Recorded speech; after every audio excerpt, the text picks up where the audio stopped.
Hello student, आज के इस वीडियो में हम लोग क्लास 8 के साइंस विज्ञान विषय में हम लोग चैप्टर 8 को पढ़ेंगे।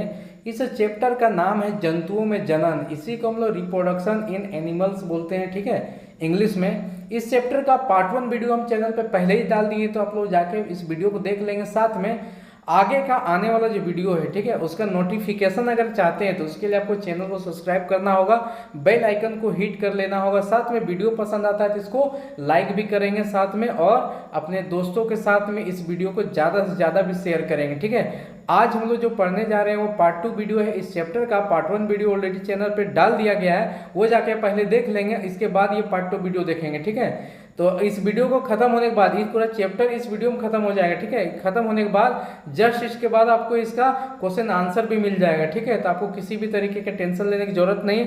साथ में अगर आपको पीडीएफ फॉर्म में चाहिए इसका आंसर, या फिर चाहिए आपको शॉर्ट नोट, तो इसके लिए आपको कमेंट करना होगा, ठीक है। अगर कमेंट आपका आता है और साथ में 100 लाइक्स मेरा इस वीडियो का टारगेट अगर पूरा हो जाता है तो हम जरूर इसका टेलीग्राम ऐप पे इस चैप्टर का नोट्स और साथ में क्वेश्चन आंसर का पीडीएफ दोनों ही हम शेयर कर देंगे, वो भी फ्री ऑफ कॉस्ट, ठीक है। तो हम लोग बढ़ते हैं, जहाँ से छोड़े थे वहाँ से बढ़ेंगे। लास्ट पेज पे हम लोग खत्म किए थे, उसके अगला पेज से हम लोग चालू करने जा रहे हैं। तो हम लोग जानेंगे कि परखनली शिशु क्या होता है, ठीक है। हम लोग ये भी जानेंगे कि परखनली शिशु की उत्पत्ति शरीर से बाहर कृत्रिम निषेचन यानी इनवेट्रो फर्टिलाइजेशन द्वारा किया जाता है, ठीक है, जिसको हम लोग संक्षिप्त में इसको IVF भी कहा जाता है।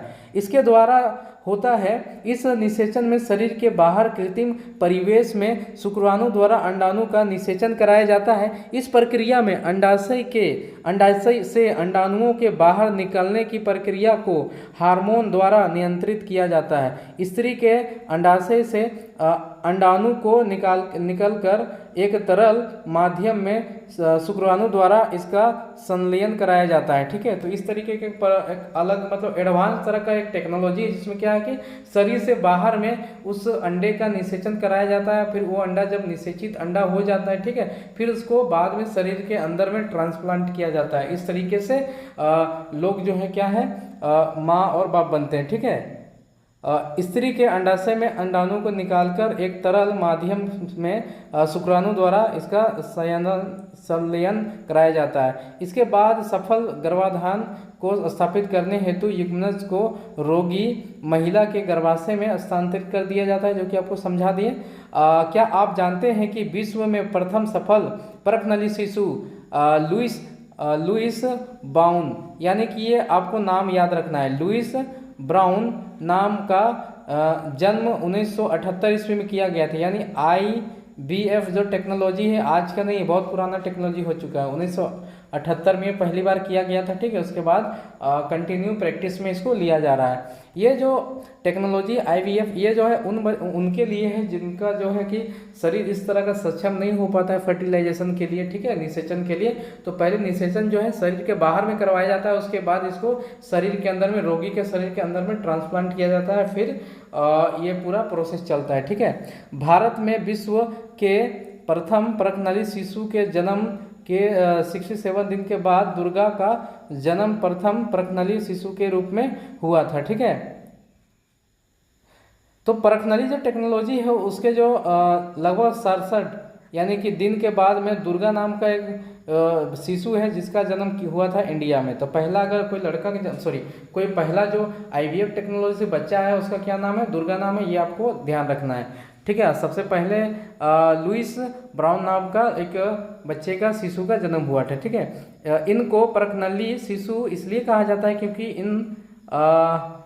इनका जो विट्रो शब्द जो है, ठीक है, विट्रो शब्द लैटिन मूल का शब्द है जिसका अर्थ होता है कांच के भीतर, ठीक है। यानी ये जो फर्टिलाइजेशन होता है कांच के एक क्यूब में किया जाता है, ठीक है, एक इन्वायरमेंट बना के करवाया जाता है, इसलिए इसका नाम ऐसा पड़ा हुआ है। निषेचित अंडे का क्या होता है, अब हम लोग समझे कि जो निषेचित अंडा हो गया, ठीक है, जब जो है इग सेल जो है, ठीक है, अंडाणु जो है शुक्राणु से मिल गई, उसके बाद इसका निषेचन हो गया, तो फिर ये क्या होता है, तो फिर ये भ्रूण का परिवर्धन करता है, यानी भ्रूण बनने लग जाता है, ठीक है।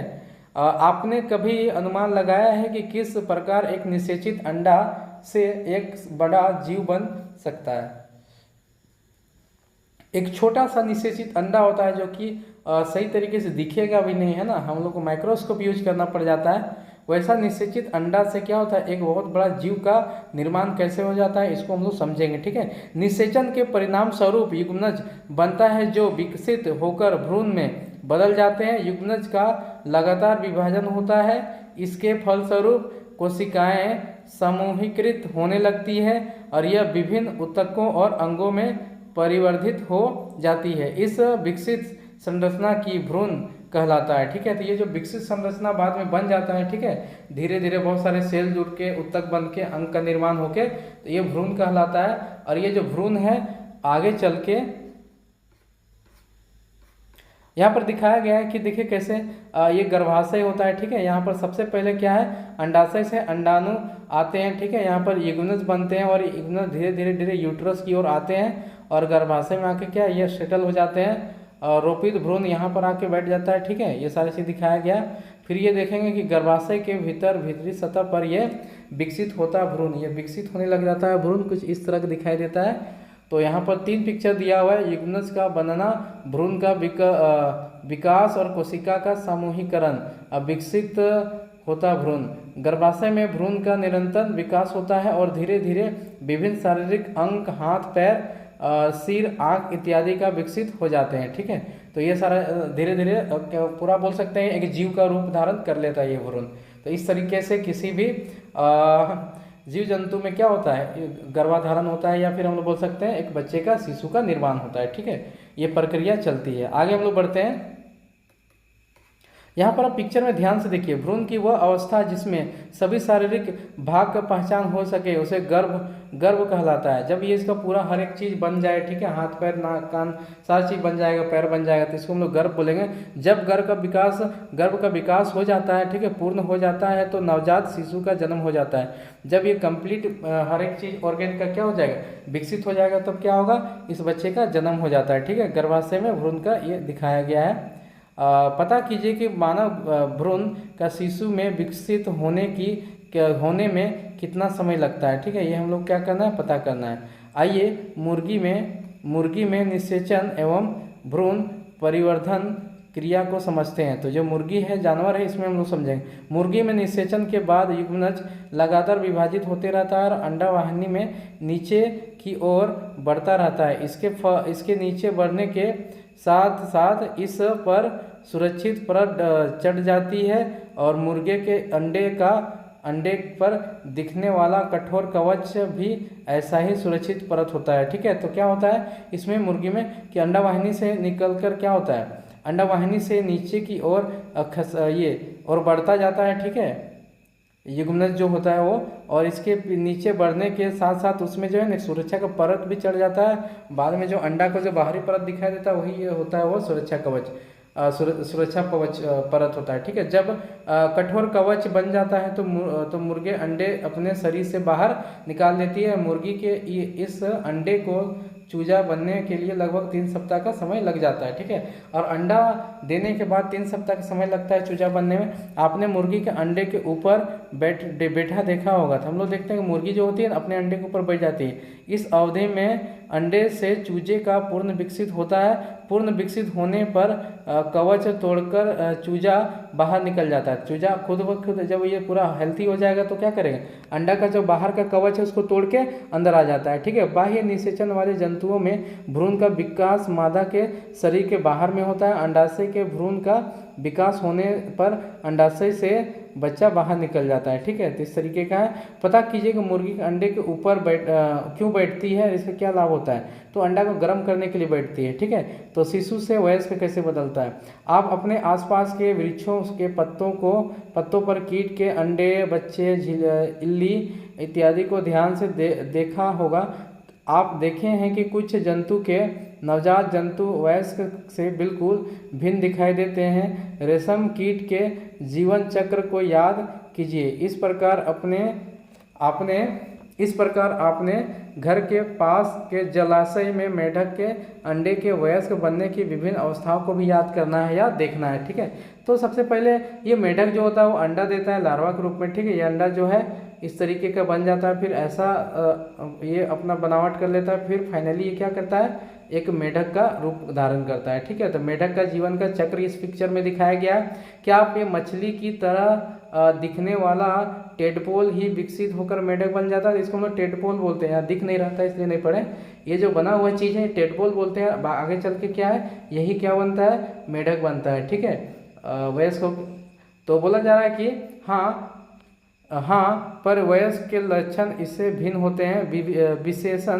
विशेष परिवर्तनों के साथ टेडपोल का वयस्क मेढक बन जाना ही कायांतर कहलाता है। ठीक है, तो ये कायांतर किसको कहते हैं, जब टेडपोल से मेढक बनता है ना, इस प्रक्रिया को ही हम लोग क्या बोलते हैं, कायांतर बोलते हैं। ठीक है, आगे नेक्स्ट है, क्या मनुष्य में भी वयस्क होने पर बदलाव होता है? तो जाहिर सी बात है, जब कोई मनुष्य वयस्क होता है, जवान हो जाता है, तो उसमें शरीर में बदलाव आता ही है। ठीक है, हम इस बदलाव को कायांतर नहीं कर सकते हैं क्योंकि बच्चे और वयस्क के शारीरिक संरचना में कोई भी बदलाव नहीं आता है। कायांतर मतलब पूरा काया यानी पूरा शरीर का बना ये चेंज होना चाहिए। तो बच्चे में अगर 2 हाथ है तो बड़ा होने पे भी क्या 2 ही हाथ रहता है, ऐसा नहीं 3 हाथ हो जाता है। तो बनावट तो स्ट्रक्चर तो चेंज नहीं होता है, लेकिन कुछ चीज़ें हैं जो कि चेंज होती हैं। क्लोन क्या है, इसमें हम लोग आगे पढ़ेंगे क्लोन किसको बोला जाता है। ठीक है, किसी संपूर्ण जीव की या उसके जीवित भाग को कृत्रिम रूप से उत्पन्न करने की प्रक्रिया क्लोनिंग एवं बनने वाले जीव या उसके भाग क्लोन कहलाते हैं। ठीक है, जिससे एक पूरा कंप्लीट क्या होगा, एक अंग बन जाएगा। ठीक है, कृत्रिम रूप से अंग उत्पन्न हो जाता है, उसी को हम लोग सर्वप्रथम भेड़ का क्लोन इयान बिलमेंट और उसके सहयोगी ने 5 जुलाई 1996 को बनाया, जिसका नाम डॉली रखा गया था। दुर्भाग्य से फेफड़ों के रोग के कारण 14 फरवरी 2003 को डॉली की मृत्यु भी हो जाती है। ठीक है, तो ये क्लोन बनाया गया था। ठीक है, डॉली का क्लोन बनाया गया था, जो कि बाद में मर भी जाती है। तो देखने में आपको बिल्कुल सेम टू सेम दिखाई देगी। ठीक है, तो आज इस चैप्टर को हम लोग ख़त्म कर दिए यहाँ पर। इसके बाद बहुत सारी चीज़ें हम लोग सीखे हैं, जो कि यहाँ पर दिया है बगल में, आप इसको चाहेंगे तो पढ़ सकते हैं। इसी तरह का वीडियो हम कंटिन्यू चैनल पे डाल रहे हैं। अगर चाहते हैं कि अच्छे से आपका पढ़ाई सुचारू रूप से चलते रहे, तो इसके लिए इस चैनल को जरूर सब्सक्राइब करना चाहिए, साथ में बेल आइकन को भी हिट करना चाहिए, ताकि जब भी हम नया वीडियो डालें, आपके काम का वीडियो डालें, तो सबसे पहले नोटिफिकेशन आपको मिले और इस जानकारी से अवगत हो पाए। ठीक है, ये मिलेंगे हम लोग नेक्स्ट वीडियो में, तब तक के लिए जय हिंद, जय झारखंड।